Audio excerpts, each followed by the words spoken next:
Kevin Clark here on Facebook Live as well. This is a live streaming webinar that I brought on Kevin Clark with Clark Capital Group, and he's a veteran of funding to real estate investors for their fix and flip. And I've known him for probably well over, wow, I don't know, maybe 8, possibly that long. Because I know I've been with Glenn with the meetup for about 9 years, and so probably met you around that time, or possibly later. But Yeah, anyway, many years, many years. so Kevin, why don't you tell the viewers here your business and what you do, and I'll start asking some questions. Okay.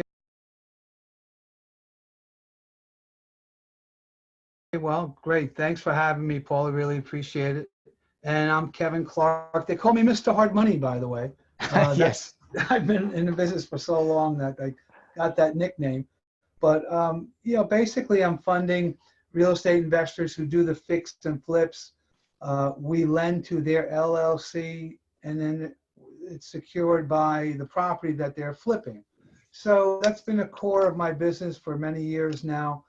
In addition to that, though, my hard money business, when I have the opportunity available to me, I will try to do some of the much larger deals, land development in, Kansas City, wherever it happens to be, Atlanta, and been doing that for many years. But I've been involved in hard money since the late 80s, believe it or not. And when I first started, hard money was hardly a blip on the radar. It was just a term that people used, and then it became more mainstream as time has gone on. Now, interestingly, I was down at the the mortgage MBA, Mortgage Bankers of America show in Atlantic City a couple weeks ago, and there must have been, I'm going to say, let's say 50 exhibitors. Out of the 50, 10 were hard money. And that's just like extraordinary, because years ago, if you had 1 or 2 at a show, that was a lot. But anyway, it's really changed quite a bit. So many players are now in the hard money space. So I've been around doing these deals, and I'm always available to help real estate investors get their deals done. I have a capability of going nationwide in most cases these days to fund deals. So I guess that's pretty much it. You can fire away with your questions. Well, so what I'm gonna do is I'm gonna ask questions that I think are relevant to maybe newer investors, or maybe even people that have been around. Maybe they may not know, but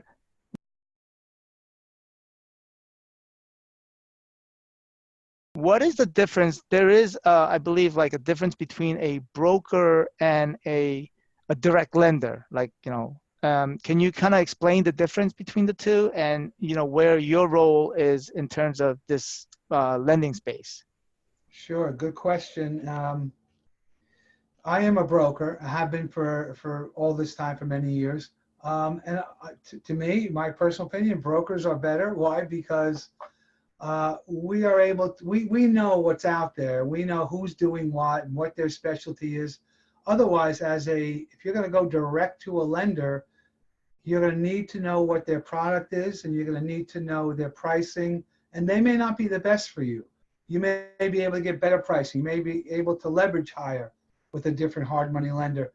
And as brokers, our job is to know what's out there, know what's available. Right. And I think that's the same thing, because I was actually, I was in probably about like maybe a couple of years, I was actually doing mortgages. This was like right before, I think, the mortgage industry changed, and you had to actually get registered and get licensed. So it wasn't like that before. Right.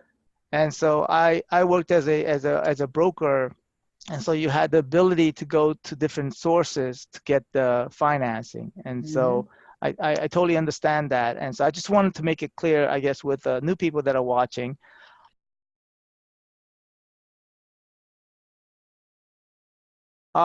So what are the, I mean, what would you say is, I mean, you kind of explained it before. What are the pros and cons? Okay. And can you, I guess, you're a broker, so you're going to say all the cons, but is there really a I guess, is there really, what are the pros and cons? I mean, what is the con Sure. of, like, Well, look, it breaks down to a couple of things.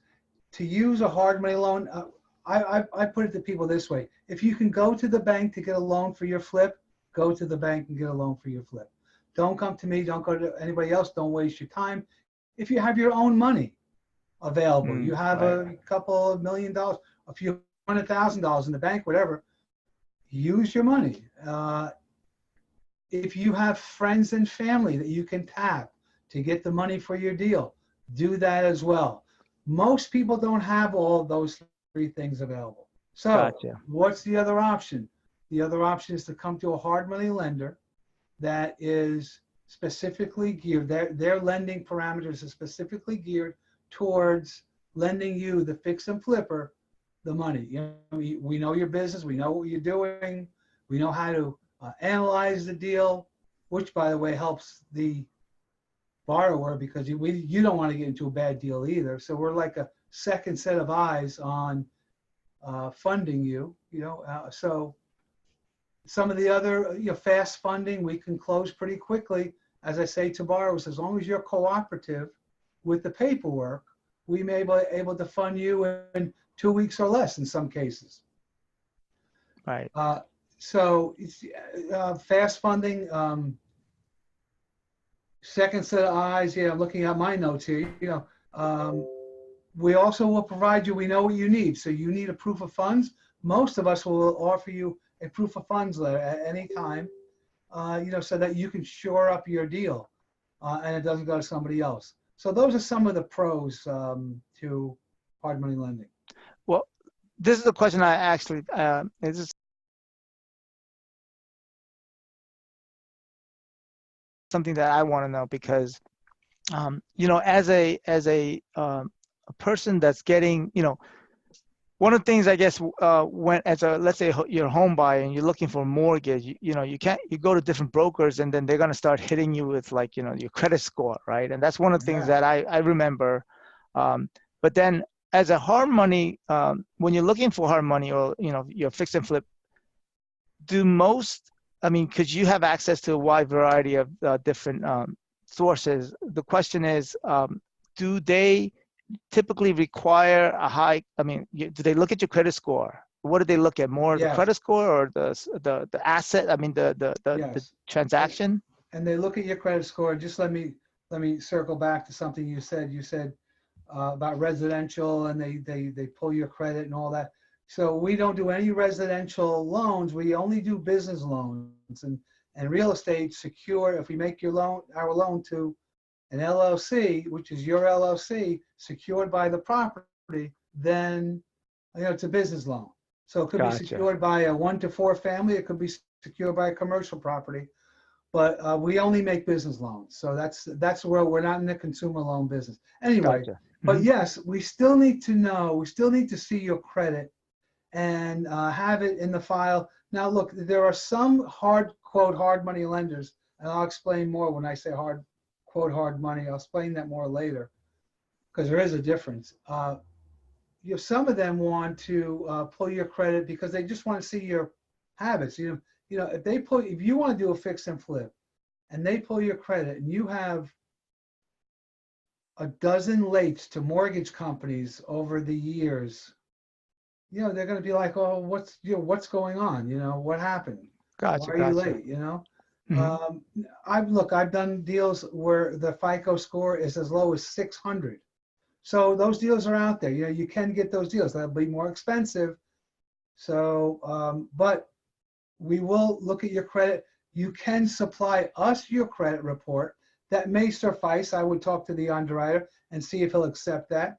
He may accept it for the time being, but then towards the closing, he may want to pull a credit report. So you don't get like dinged up. And as a broker, I'm not going to be shopping to different people and they're going to pull your credit every time. Those days are over. Everyone knows that happens.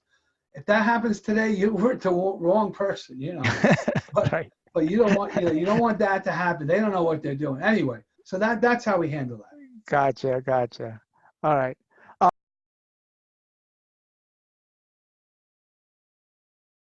Are there any like hard money lenders out there that would just look at your deal and not even look at your credit at all, or do they typically all pull, the person's credit? That's an interesting question. The people that I deal with all pull your credit. Gotcha. I Okay. think what you're describing more is a private lender. Let's Okay. say a guy that or a woman or somebody that has some money, and they know what you're doing, and then you call them and say, hey, I got this deal where I could buy it for $200,000 in Linwood, New Jersey, and if I could put $75,000 into it, I could sell it for $395, right? That's a typical deal, right? Right. Well, So you can go to them. Maybe they'll give you the money. They're more of a private lender. They probably won't want to pull your credit. They probably won't even know how to pull your credit. gotcha. So when they say, the term private lending, I think is used in a very maybe loose sense, you know what I'm saying? Because from my point of view, and maybe you can clarify, for me, a private lender to me is like a private person. Is that true, or? Yes. Yeah. It could be a private person that has some money. Yeah. Gotcha. Yep. Yep. Okay. All right.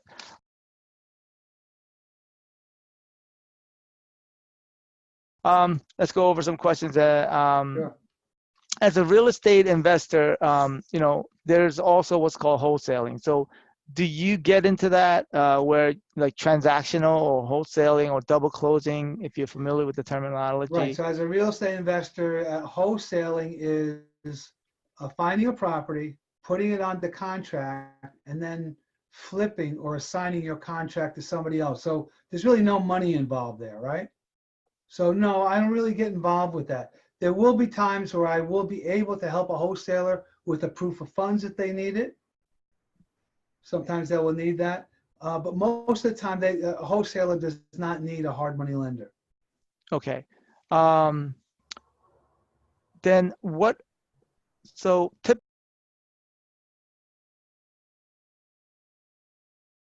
typically, like, what are the various options out there? Like, from I guess in terms of terms, because I think a lot of like investors out there are always looking for, I guess, terms, and what are typical terms, and what are, you know, um, I think there's always, if somebody's trying to get you on lower terms, I think there's always a catch, right? Is that true, or? There's always some kind of catch. Yeah. Yeah. There's some people out there, there's some lenders out there say 7% and, 1 or 2 points, whatever. And that's, wow, 7%. Everybody rushes that.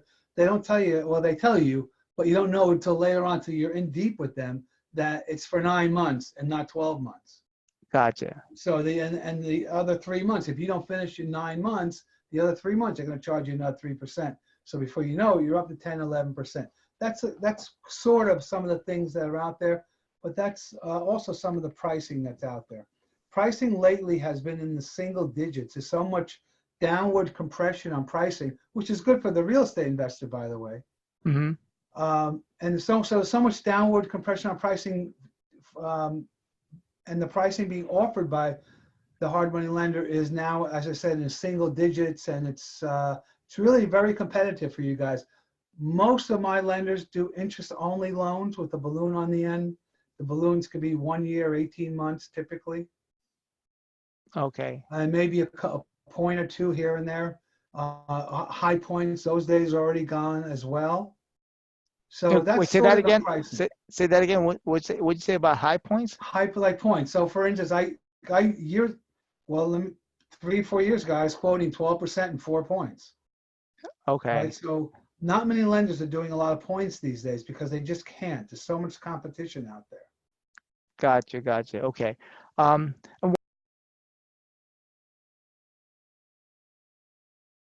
why is it that there's so much competition? Is it just that, people with money just realize that this is hard money is a lucrative business, and is that why people are That's jumping exactly in? it.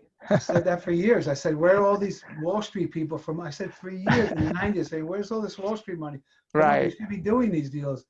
Finally, they wised up somehow, and they've all gotten into the business. One But of the big hard money lenders is a former group of Wall Street guys out, and they put together a hard money business. and they're doing very well, and Right. so look, whenever you can lend money and get handsome returns on your money secured by real estate collateral, it's very beneficial to the lender and the investors within that pool. Gotcha. Gotcha. Um, what, so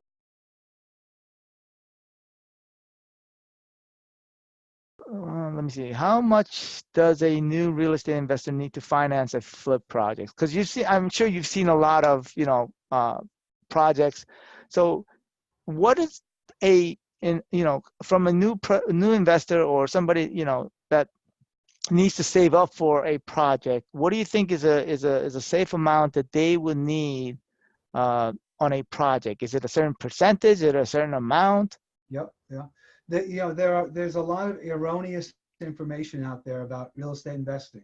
Okay. One of the things that's being taught still to this day, and it drives me crazy because then I have to give that real estate investor a reality check. Okay. One of the things being taught by real estate investor groups and gurus is, oh, don't worry, go to the hard money lender. They'll give you all the money you need for your deal. And the answer is no, they will not give you all the money. You have to have some skin in the game, Mr. or Mrs. Real Estate Investor. So Right. to get right to the point of your question, typically I say you're going to need about 25 to 30% of your own money into deals these days. That's probably the high end. Some, maybe you need 10, 15% of your own money. Mm-hmm. But that's where you're going to need to be. So let's suppose it's a $200,000 purchase. Okay. You found a great flip, 30 years deferred maintenance, cat urine everywhere in the house, right? It's a mess, and you could buy it at a good price. That's a real estate investor dream deal, isn't it? Yeah, right? yeah. Well, let's say the purchase price is 200,000. We'll just use round numbers. Okay. And the rehab budget is going to be 60,000. So on the purchase price, we're going to require 20% down. A ballpark could be 15, could be 10. 20% down. So 20% on 200,000. That's $40,000 you're going to need down. Okay. Okay. Now the rehab budget is 60,000. The rehab budget, most lenders will lend to you in stages as you need it, but also you're going to have to, the investor is going to have to fund the first stage by themselves with their own money, and then typically very quickly within a day or two that is then replenished, and then the investor does the second phase. When you say, I'm sorry, when you say replenish, that means that they're gonna get reimbursed, you mean? Correct. Okay, okay. Gotcha. All right. So let's say the rehab budget is 60,000 and the first draw is 15,000. And by the way, where all these numbers come from? They come from the investor. They're going to tell us what they need. They've done their scope of work, so to speak. Gotcha. They're going to tell us. So 15,000 is the first draw. Mr. Real Estate Investor, Mrs. Real Estate Investor, you're going to have to fund the first draw yourself. 15,000. Once the work is completed and verified, we will then replenish the 15,000. Then you do it again and again until the end. And that's how that works. So even though the hard money lender says we will cover 100% of the rehab, you have to come up with the drawers, you're saying? The drawers, yes. Gotcha. All right. They all say we'll give you 100%, but they don't tell you until you really get into it that we're going to give it to you in drawers. And by the way, that's only fair. That's the only way the hard money lender can really control the deal. I have a private lender, a private/hard money lender. She's in South Jersey. She's a mortgage banker. She was telling me a few weeks ago that she lent somebody some money and the rehab budget was $45,000 and she gave him all the money at once to do $45,000. Guess what? Here 18 months later, he's still not done, So there's a problem. Yeah, you hear a lot of stories. I hear a lot of stories myself. Okay. Yep. So all right. So I mean, this is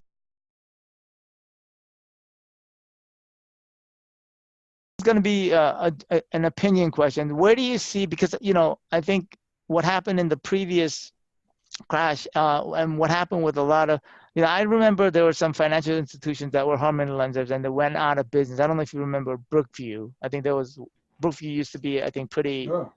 and I think they went out of business if I recall. Now, where do you see the market going at this current pace or current, trend? That's a personal question that you can, I just kind of curious as to your, because you've been in this business for a long time, and I just wanted to hear With you the out. real estate market in general?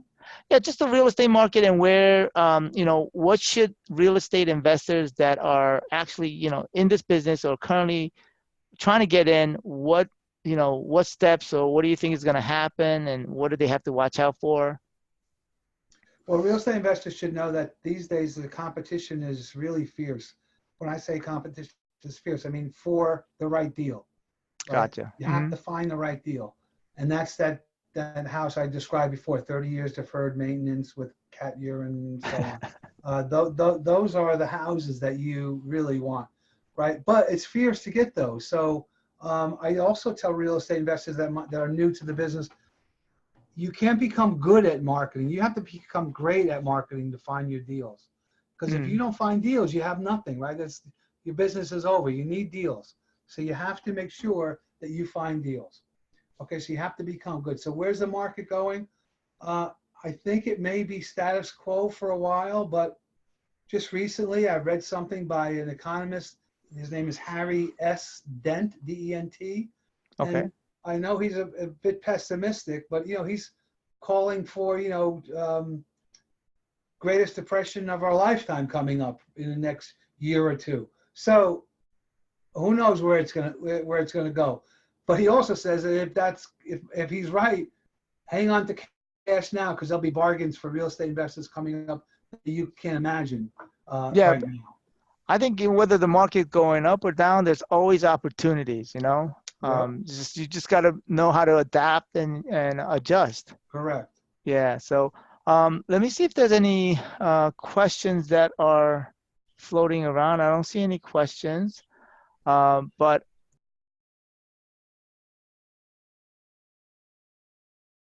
how do people get in touch with you? If they have any questions, you can also, because we're doing this Facebook Live, so if you have any questions, you can always put your comments or questions below, and I'm sure Kevin or myself will get in there and answer any questions. How would people get in touch with you if they need to? What is your website? Yeah, my main website is hardmoneycentral.com. Okay. And that's CENTRAL, hardmoneycentral.com. And you can always contact me at kevin@hardmoneycentral.com. And you should know, of course, that I've expanded my offerings to people where we do business loans as well. So business loans related to a business, not just real estate. So that's available too. Okay, so let me just maybe a little clarification. When you say business loans, what is typically but that's a kind of a new area for me, I guess, and I just curious out of just out of curiosity. Well, you know what? I found a niche in the market that I think I know it's helped a lot of real estate investors. It's a business loan. And so remember I just said before that you'll need about 20-30% down or 20-30% as the money going into a deal. You'll need that, right? So where does that money come from? Well, let's suppose that number is $50,000 you're going to need to get into that deal that you found. And now the hard money lender wants you to come up with the down payment, the closing costs, and all these things. And that's a round number, $50,000. So where do you get that? So suppose you have 30,000 of your own money, 20,000 of your own money. You're really close. How are you going to make up that difference? One of the ways you can make up the difference is by going to hardmoney.capital, hardmoney.capital. And what that is a business line of credit and also business credit cards that you can get cash advances on. And that is not even a mortgage loan, believe it or not. So that I found as a product out there for real estate investors. They need extra cash for their deals. This is a really good way to tap into that so you can get the cash for your deals. It's a non-collateralized Correct. It's an unsecured loan, unsecured. I mean, yeah. non-collateralized loan. Okay. That's hardmoney.capital. Okay, I'll put that in the show notes. Thank you. And that's, I guess I would assume that's based off your credit, or they pull your credit to Right. So exactly. So it's unsecured. Gotcha. So what do they go on? They have to go on credit. So you really need good credit. They may ask you for last year's income, show tax returns. I mean, you Gotcha. have to have something substantial there, right? Oh, Right. the last thing before we go, Paul, Okay. please, real estate investors, take care of your credit rating. Yeah. Please don't let it lapse. Say, I'll get to it tomorrow. I'll get to it. People never get to it. Please, you have to be proactive with your credit FICO score and keep it as high as possible. Why? Because it's costing you money when it's lower, and it may even cost you a deal because you can't get the financing for it. So please pay attention to your FICO score. You should have it in the mid 700s minimum, and your goal should be to have it 800 or higher. Please, please, please. Thank you. You're an advocate for people's For good credit. Yes, I am. Yeah, absolutely. That's awesome. All right. Thank you, Kevin, for taking time out of your busy schedule. And I'm sure we'll meet up at a future meetup. But let me see if there's any questions on Facebook before we head out. Okay. I don't see any questions on our Zoom platform because that's what we're using. All right. So I'm sure if there's any. My presentation was so perfect, I have no questions. I've explained it so well. Well, you have to understand, this is this website and this my social media following is very new because I just started in 2019, and I didn't actually I haven't been trying to grow it until just probably this past month or two. So Right. hopefully you'll come back to us later as we have more followers. Absolutely, be my pleasure anytime. All right, thank you, Kevin. All right, I'll see you. Take care. All right, bye.